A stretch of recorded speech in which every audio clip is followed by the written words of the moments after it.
Hey, welcome to Church for Skeptics. In case you don't know who I am, my name is Dan Arsenault. We've been doing this for a number of years here, talking about evidence for Christianity, evidence for the truth of the Christian worldview. And I have a dear friend here, Dr. Robert Brooks, who is a PhD in finance, and this is since 1986, and I'm crunching the numbers here a little bit. So about that same time, he became a professor of finance at the University of Alabama, I think. And this is, I guess, your last It is. hurrah? 37 years. 37 years. I hate to admit it, but I was actually at Auburn for the first three. So well. I typically don't mention that Yeah, during well, festivals.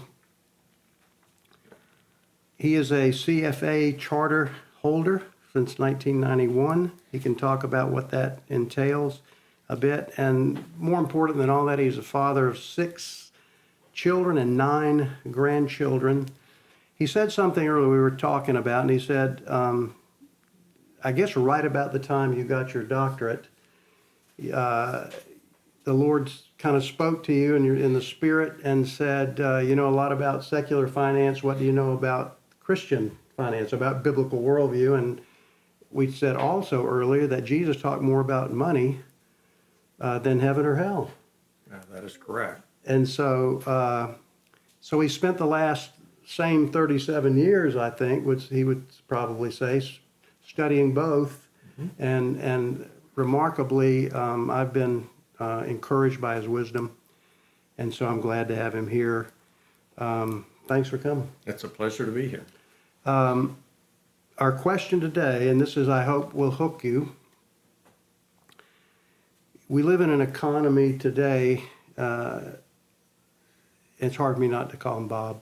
But just remember he's Dr. Robert Brooks, and he might want to speak into some other things that he's involved in, like Second Vote, a little bit later.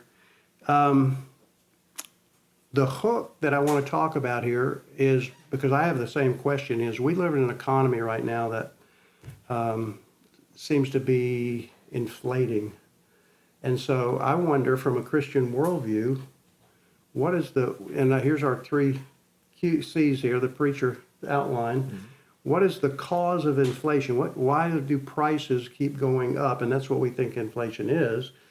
Then number 2 would be, what is the cost of inflation? How does that affect us? And then the third thing, is there a cure for that? So you got a great alliterated outline there. So speak into that as you will. Okay. Well, inflation, like many things in finance, you have to define it carefully. Years ago, it was primarily the way macroeconomists would define inflation is it has to do with how much money is out there. There's a technical term, the M2 measure. It's simply an issue of, are you printing money? Today, most macroeconomists have left that definition, and they tend to define inflation as rising prices. And inflation, it turns out, it's always an average. You know, you have a whole bunch of prices of different things. And when we talk about the inflation rate, we're talking about the average price of a basket of goods, and how inflation affects each of us depends on the particular basket of goods that we purchase. If somebody has to commute an hour to get to their job in a car, well, the rising gas prices, their personal inflation rate is going to be different than somebody who's full-time remote. And so inflation, it's difficult to define in part because it's somewhat circular. If I define inflation as rising prices, now I want to figure out what to do about rising prices. It's almost like, wait a minute, there's not an external benchmark measure. And so inflation affects each of us differently. But generally in the United States, in the past year or so, the prices of many things have gone up. And so we refer to that as rising inflation. Now, does that entail, in other words, if I think I'm it's costing me more to live right now because prices are up. And that doesn't quite match our salary increases. Now, what if both increase? Is that the same as inflation? If your salary goes up, so you don't really feel the difference, and your prices go up and your salary goes up, because historically that's what's happened. Right. So whether or not I benefit or I am hurt by inflation is a different question. And so typically wages lag. And so we, and the prices of eggs have gone up for a host of reasons. And it's also important to point out that an individual product's price rises for a whole host of reasons. So if energy prices are higher, then fertilizer costs more, then the farmer has to get paid more, and therefore the price of corn in the store goes up. So inflation can go up for a host of reasons. Typically, when people are talking about inflation, they're circling back to monetary and fiscal policy. That is what governments are actually controlling. But if there's an avian flu that comes in and takes out all the chickens, it's not surprising that egg prices go up. Right. That's not necessarily something that was caused by a federal government. And so inflation is an economic issue. It's a macroeconomic issue. And what many people miss is that economics is a subfield of a social science. Right. It's not a natural science. Therefore, the tools that are very effective in the natural sciences, that is, you put it in the laboratory, you do a double-blind study, you do all these kind of things, and you can apply a lot of statistics and get a fairly good idea of causation. In the social sciences, it's much more difficult to because of the human element. The human element, and so but we have an advantage. In the case, if I'm studying astronomy, I'm not a star. Okay, but if I'm studying economics, it involves human behavior, but I am a human. So I actually have an extra data point because I am one. Well, C.S. Lewis said, if you want to find out the truth of our existence, the first place to start is yourself, because you know the most about yourself. That's correct. And so I suspect our conversation will migrate primarily around government actions and how that affects inflation and from a Christian worldview. But I just want to make sure we're clear that there's a lot of reasons prices go up. And at the moment, depending on when you're watching this, egg prices are higher in part for a whole host of reasons, but many of those reasons have nothing to do with fiscal and monetary policy. And it's also not egg companies gouging their customers. And that's what most people think. Right. Somebody's milking this. Right. Either the government or the companies or somebody, they're taking my money. That's correct. And so inflation is a very complex topic. It is, we know it when we see it, but it's difficult to even quantify. Yeah, my visual, and of course, I definitely am not an economist nor a financier, except to be able to spend, but my picture of this is a balloon. I mean, you inflate a balloon and the balloon gets bigger, but it also gets the walls thinner. There's more air in there, and I'm thinking the air is the price is going up, and my income is the rubber of the balloon getting thinner. I don't know if that's a reasonable. Yeah, the word inflation comes out of what flatulence or gas, and there is an element of it takes more currency to buy this same basket of goods. Right. And just to get a few data points in this particular talk, $100 worth of purchasing power in 1913, it would take over $3,000 to purchase that same basket of goods today. Okay, so let's go back and revisit that. $100. Right. So if in January of 1913, based on a CPI inflation calculator available on the web, you can type in the month and the year back to 1913. That's as far back as you can go.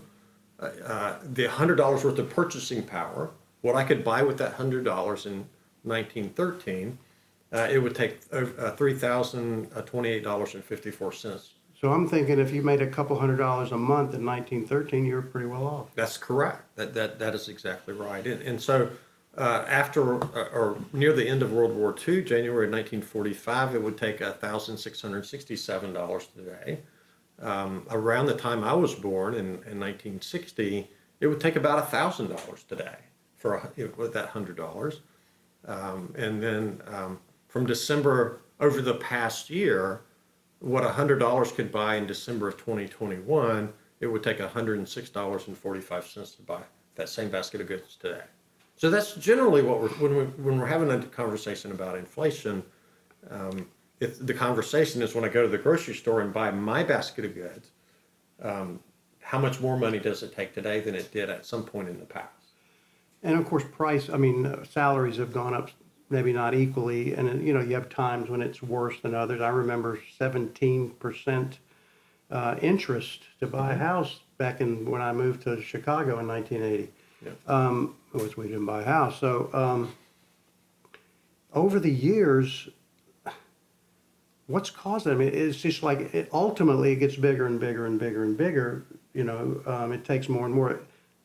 We're never going back to 1913, I don't think. Well, it doesn't have to get bigger and bigger. No, that's my point. Why does it though? Well, if you view inflation, if you view the challenge of inflation having to do with printing more money, then clearly if you have more dollars chasing the same basket of goods, then competition is going to require more dollars to acquire that basket of goods. And so one of the key, to me, one thing I'm fascinated about is human beings, I believe, are image bearers of God. And one of the attributes of God from a Christian perspective is God is deeply creative. Mm-hmm. Therefore, he's given us deep creativity. I really enjoy the business of business. In middle school was my first business, and it was actually an egg company. We had chickens. And fortunately, my parents paid for everything, but I got to sell the eggs to my neighbors in baskets on a bicycle, bouncing around. And I always had to carry more eggs because I'd bust a few. Yeah.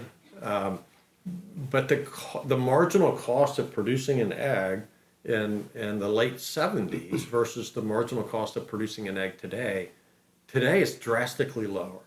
We've become very creative and efficiently generating eggs through a host of,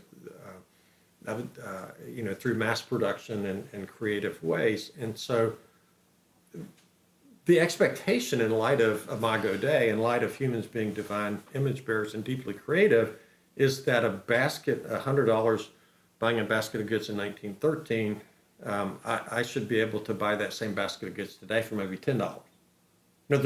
We should expect, as we get more and more efficient in doing things, that it takes less and less to acquire the same thing. But that's not true because of this issue of printing money. Explain that. Yeah, well, before I can explain the issue of printing money, we have to first think a little bit about what exactly is money. Yeah. My area of specialty as an academic and some of my outside work is something called financial derivatives and financial risk management. A derivative is simply something that derives its value from something else. Your home mortgage has a derivative in that you can pay it off early. Mm-hmm. You have the option to pay it off early. I study these kind of things. Well, money is a derivative. It derives its value from something else. It just doesn't have the something else. And so there are three typical ways you can define money. One is as a medium of exchange. And let's face it, it is fantastic that I can take a credit card when I'm overseas in a foreign country, tap something and walk out with the hamburger. Yeah. And they take it. And so as a medium of exchange, it's much more efficient than bartering. Than me growing, I'm a gentleman farmer. I grow collards and some other things. And it'd be very difficult to take some of my farm produce or blueberries and then try to buy something else. It's just highly inefficient. Much more easy just to tap. And so money is a medium of exchange, and it makes for the division of labor, the ability for each of us to choose what we're going to specialize in, and money as a medium of exchange is important. The second thing to realize is that money is a numeraire, and all that means is it's a unit of measure. And so typically, if I were to ask you the cost of a dozen eggs, you would give me that quote in US dollars. Right. Okay, but you could have given me that quote in ounces of gold, or you could have given me that quote in yuan. When my wife and I were in China, everybody there thought about the price of goods in yuan. I thought about the price of those goods translating in my head back to dollars. Right. And we could eat, just for the record, a 7-course meal in Beijing for both of us for about $8. Why? Because the US dollar was so valuable over there. Yeah. And so it's just a unit of measure. And the final way to think about money, and this is the way I like to think about it, it's a ledger. So in my productive years, I'm making money, and I put it in this ledger. And there's an implicit trust that with the fiat currency managed by the federal government, there's an implicit trust that when I pull down that money years from now in my sunset years, that money's going to be able to buy what I need it to buy. And inflation is decrementing my trust in the ledger.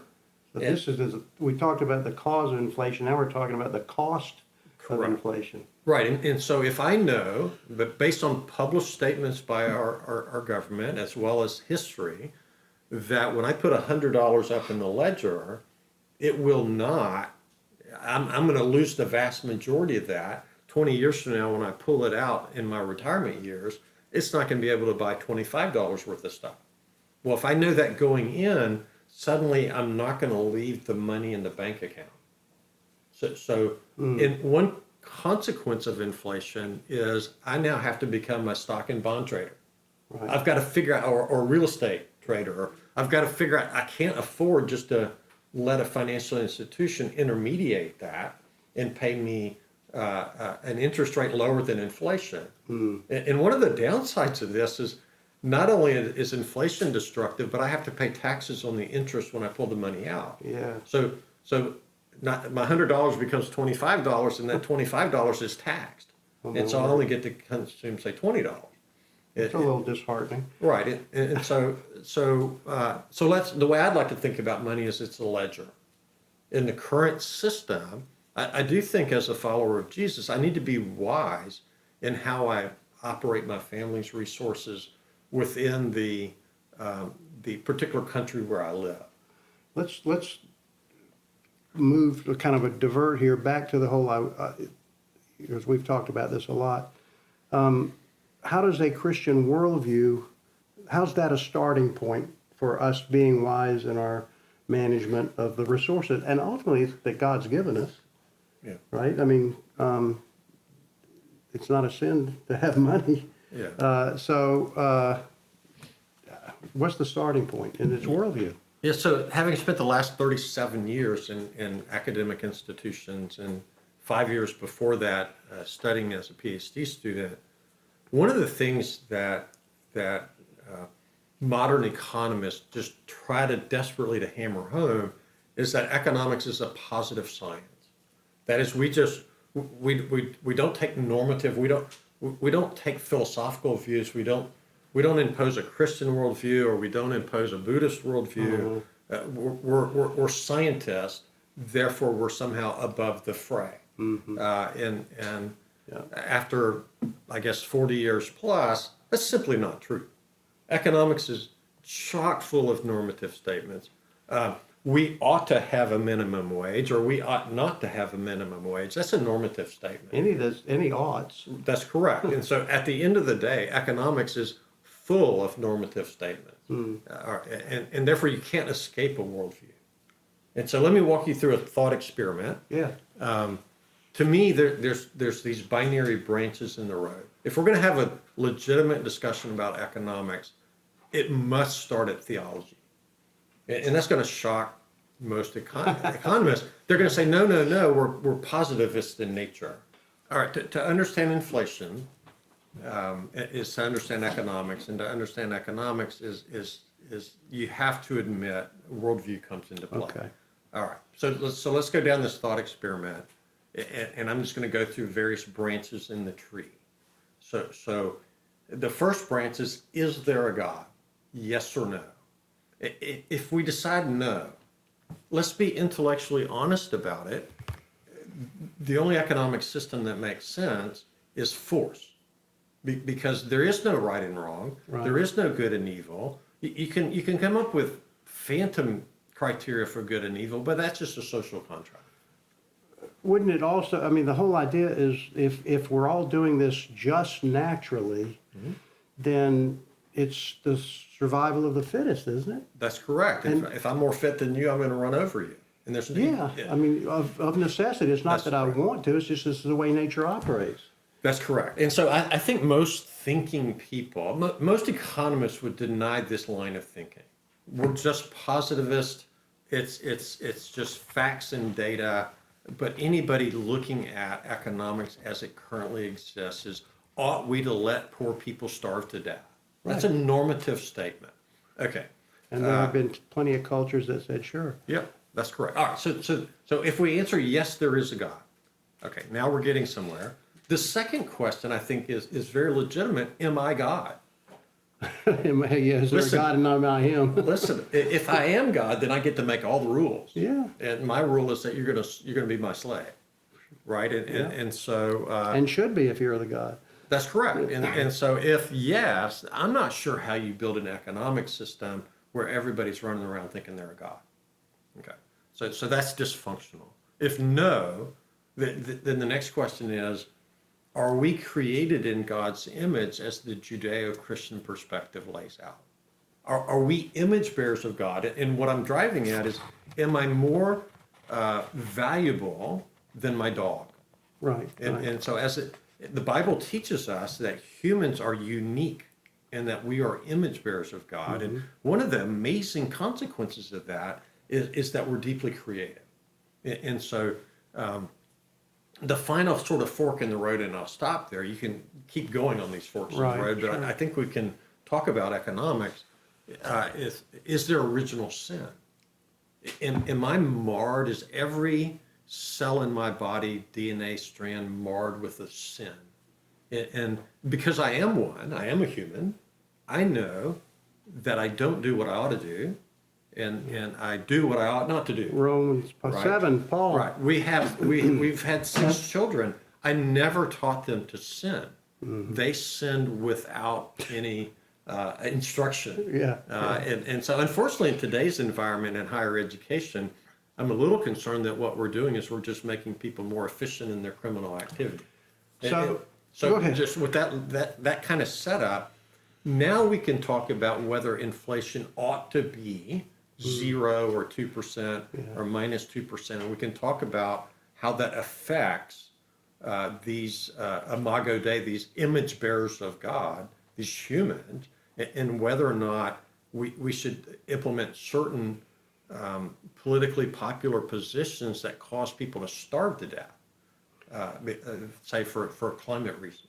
And it's interesting that we're in this segment of the conversation, because this is kind of our Church for Skeptics wheelhouse, the idea that with God, if we say, yes, there's a God, and a lot of good reasons to know that he is, internally and externally, I think, but that means there is a transcendent purpose, a telos, we would say, for our existence. And of course, you might say, well, that purpose is dog eat dog, survival of the fittest anyway, even if there is a God. That's sort of deism, I guess. But in the Judeo-Christian worldview, which I think is by far the most evidential, it is about goodness and love. God is love. And so the idea of love your neighbors yourself comes into play as in economics and everything else.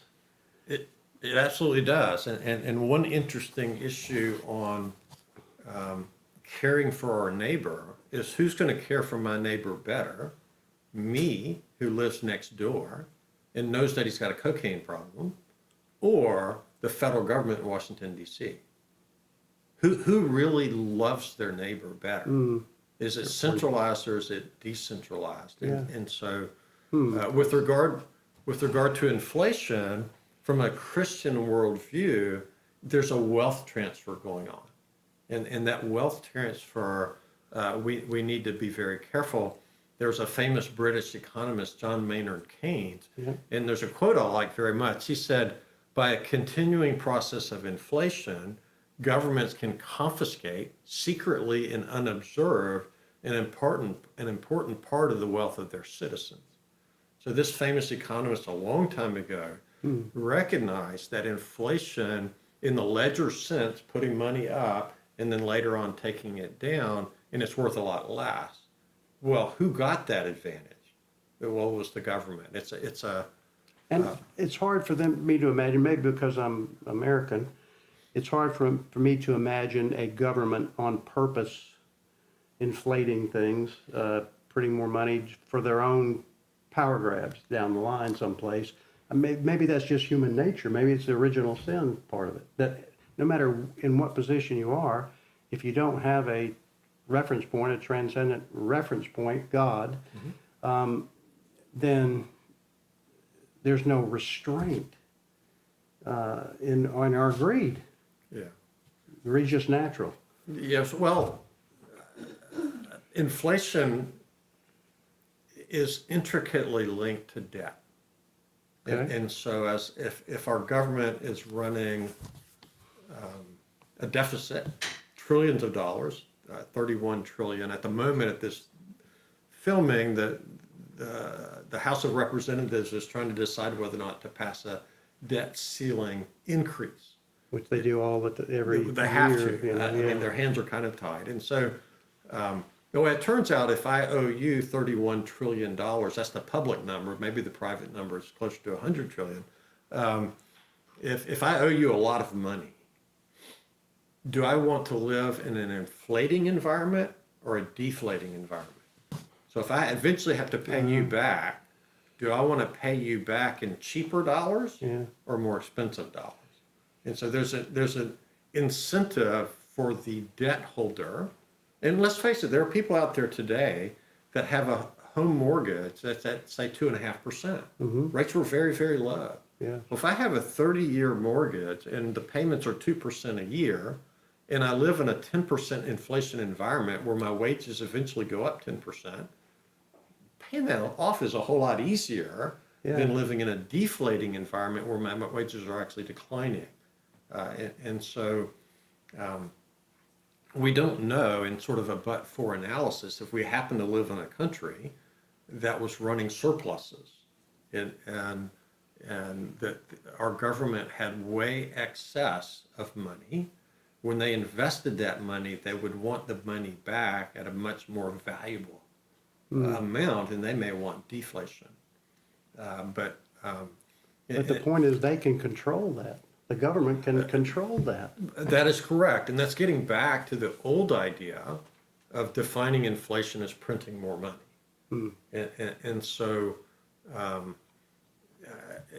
the problem with economics, because it's a human science, and fear and greed, humans tend to move in mass in unpredictable ways.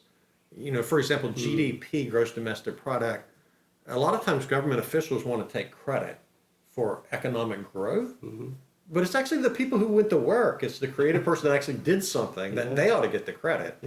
And so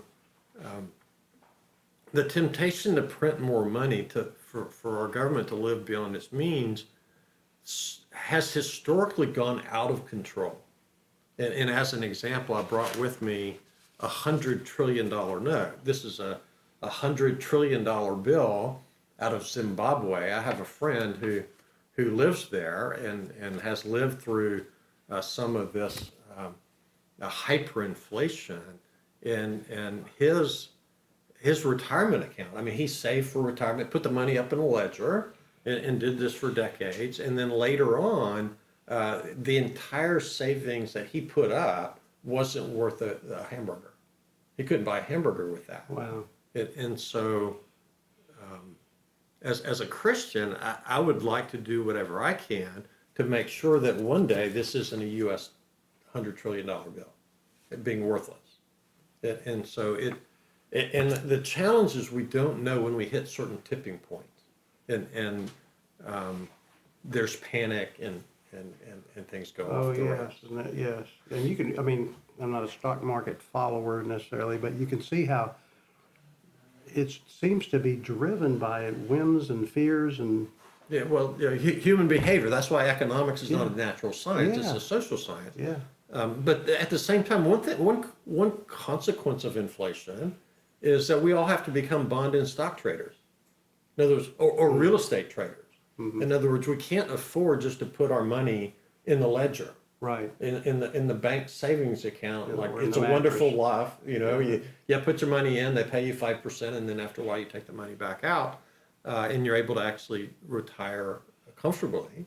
At the moment, those days are gone.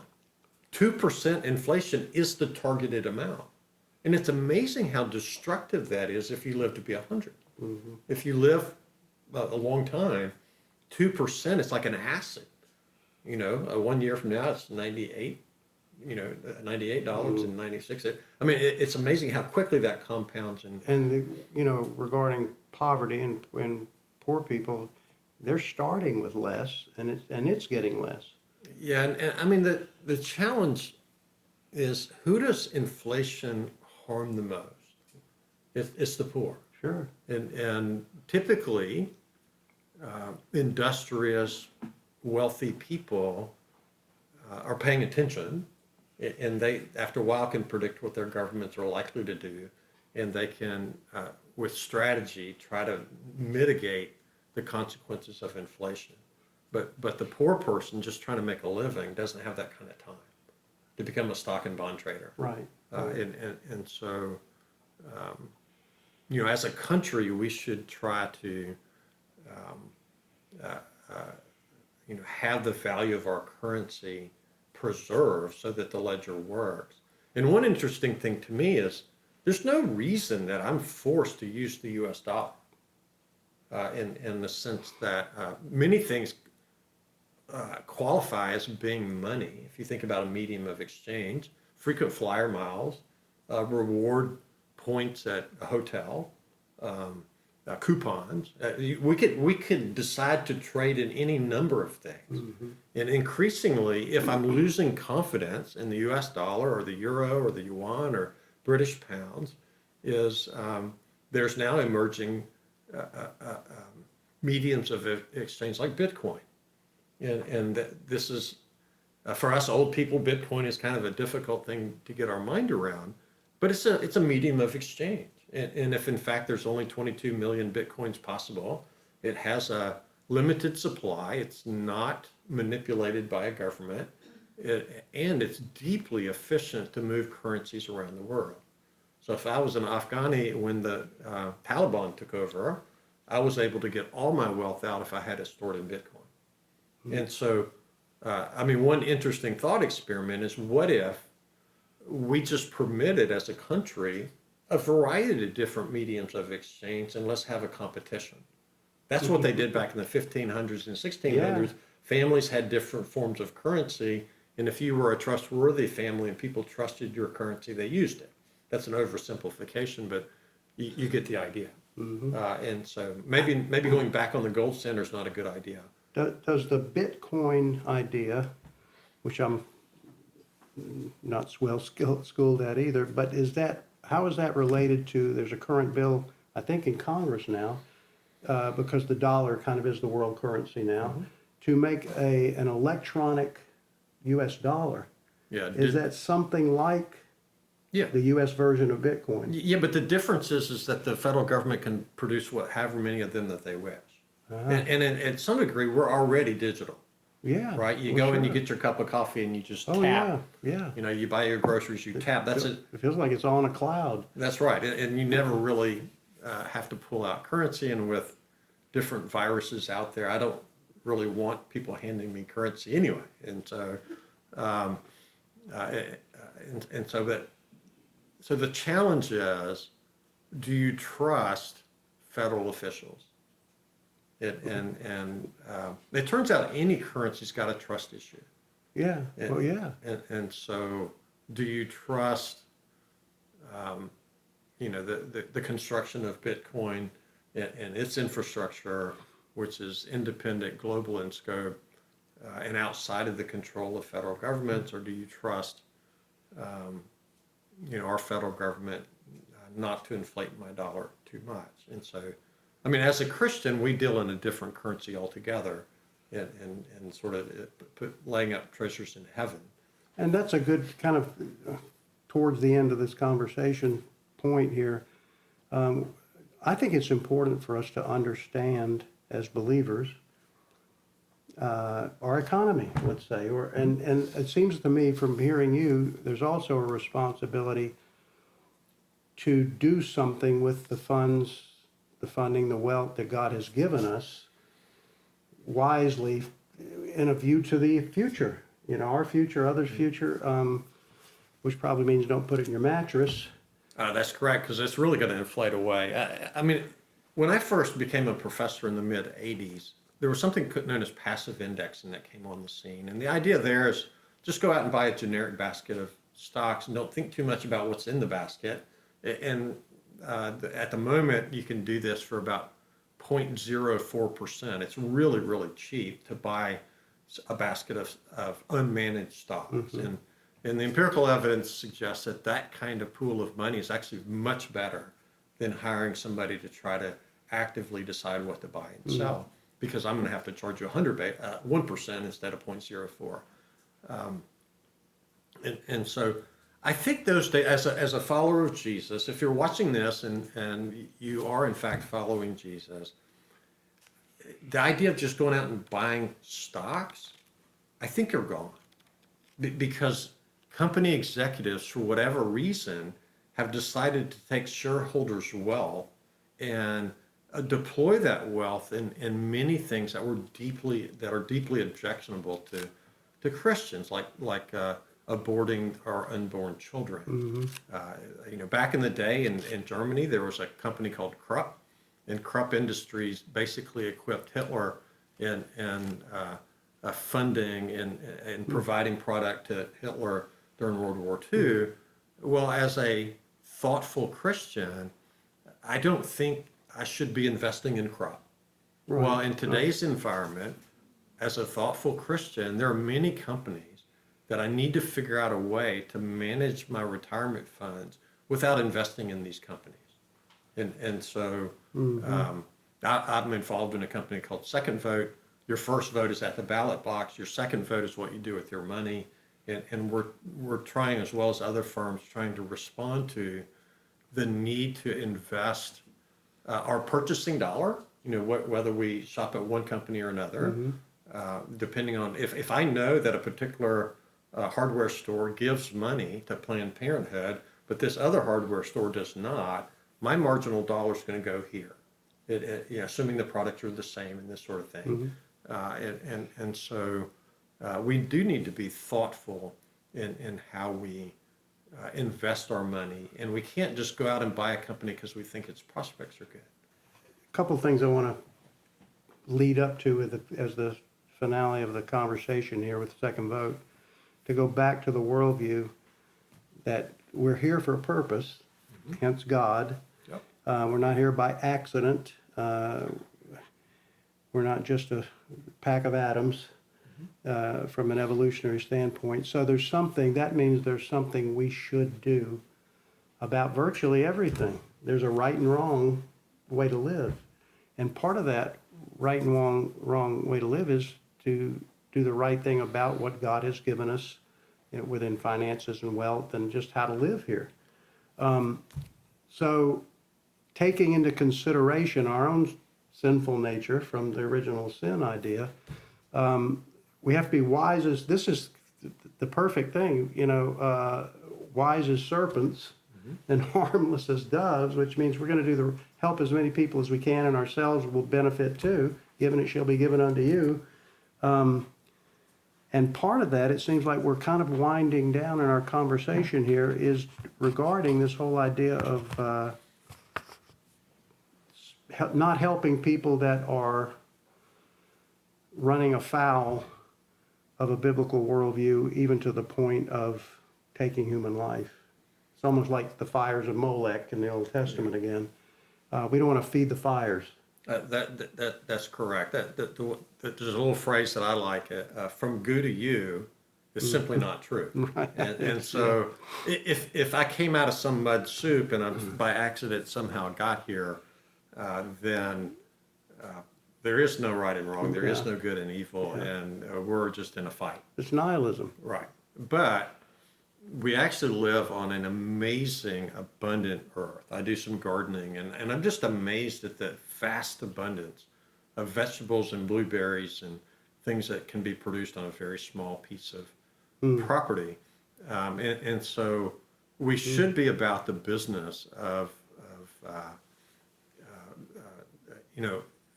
investing in companies that they don't necessarily have to be supportive of the Christian worldview, but they shouldn't be about things that deeply offend the heart of God. Right.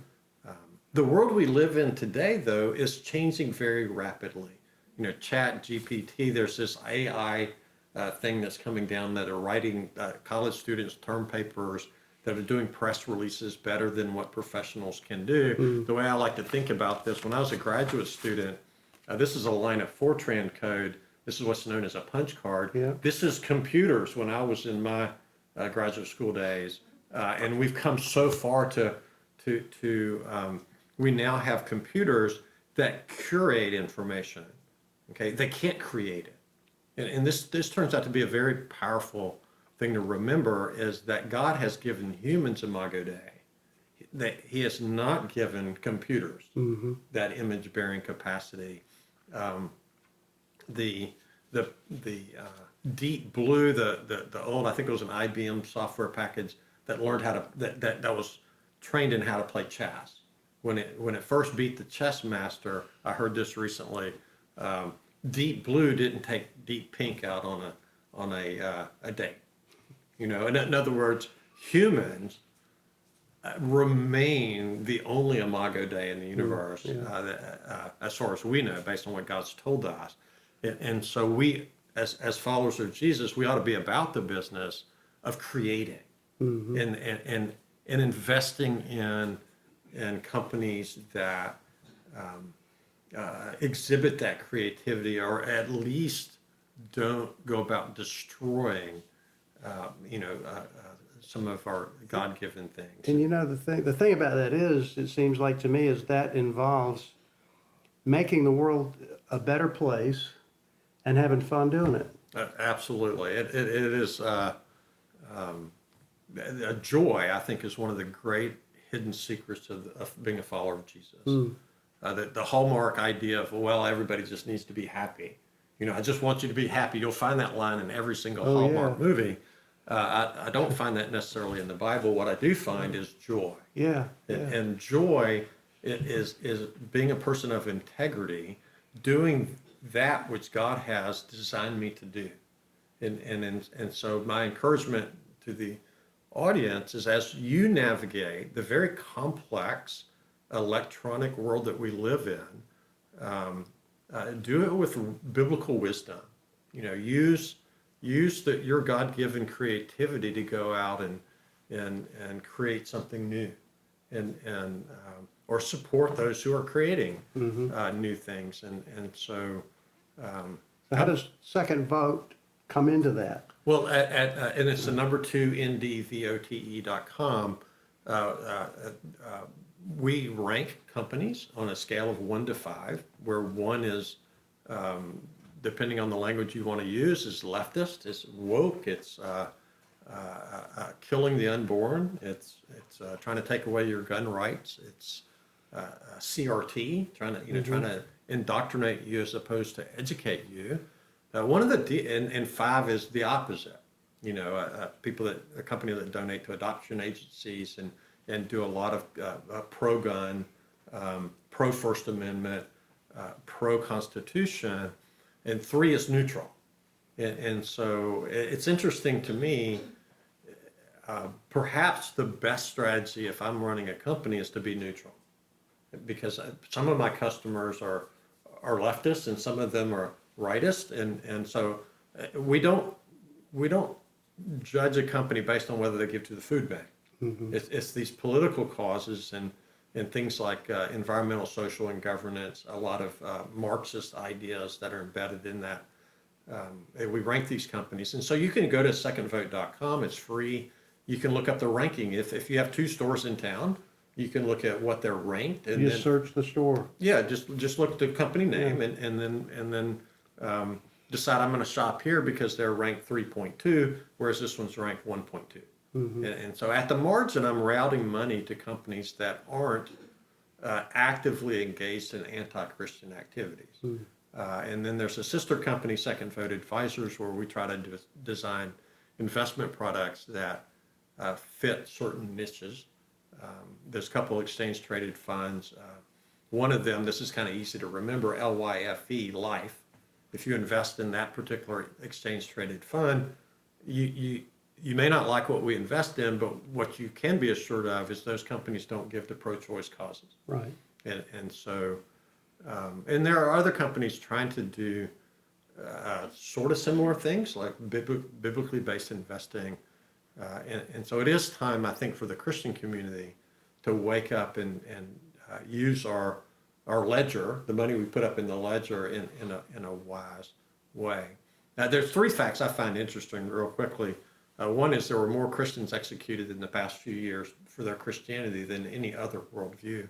The second is I think over 75% of countries have laws on their books that explicitly discriminate against Christians. The third one is very contrary to those two, is that Christians control over half the world's wealth. Well, it's not the prosperity gospel, but it's not shocking to me if I'm looking through the set of glasses, if my mind is filtering the world biblically, and in fact the biblical worldview is true, it's not shocking that I function well in this environment.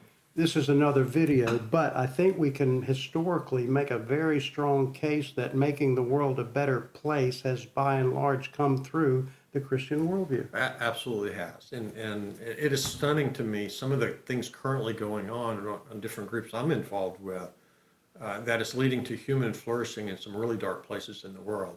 And they're doing it using God-given creativity through the vehicle of business.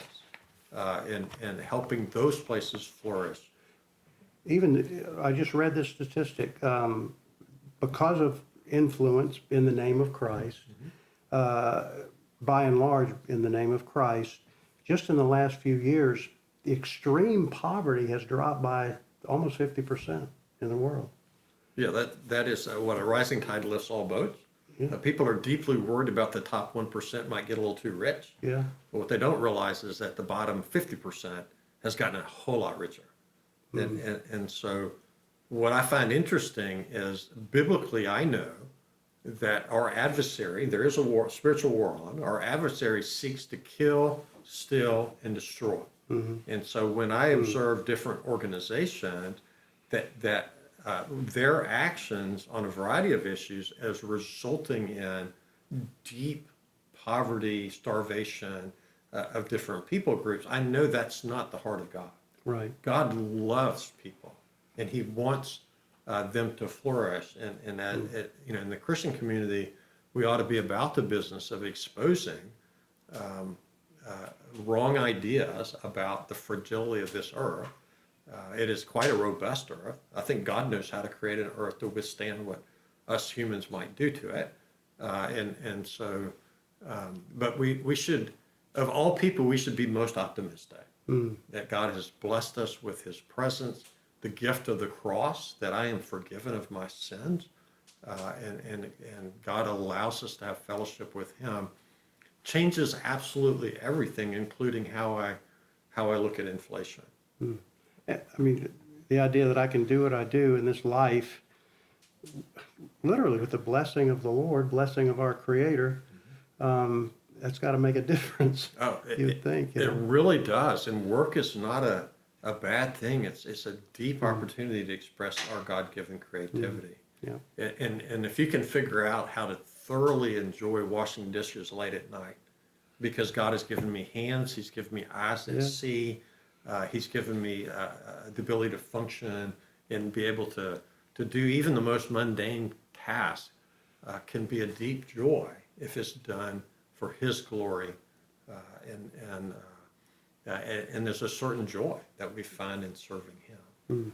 And so, the world we currently live in is dynamic and difficult, but the Bible has a lot to say. Whereas a lot of other trails we could have run through today, and hopefully we'll do that in the future. Thanks for watching. I hope this is helpful to you, and we'll see you again.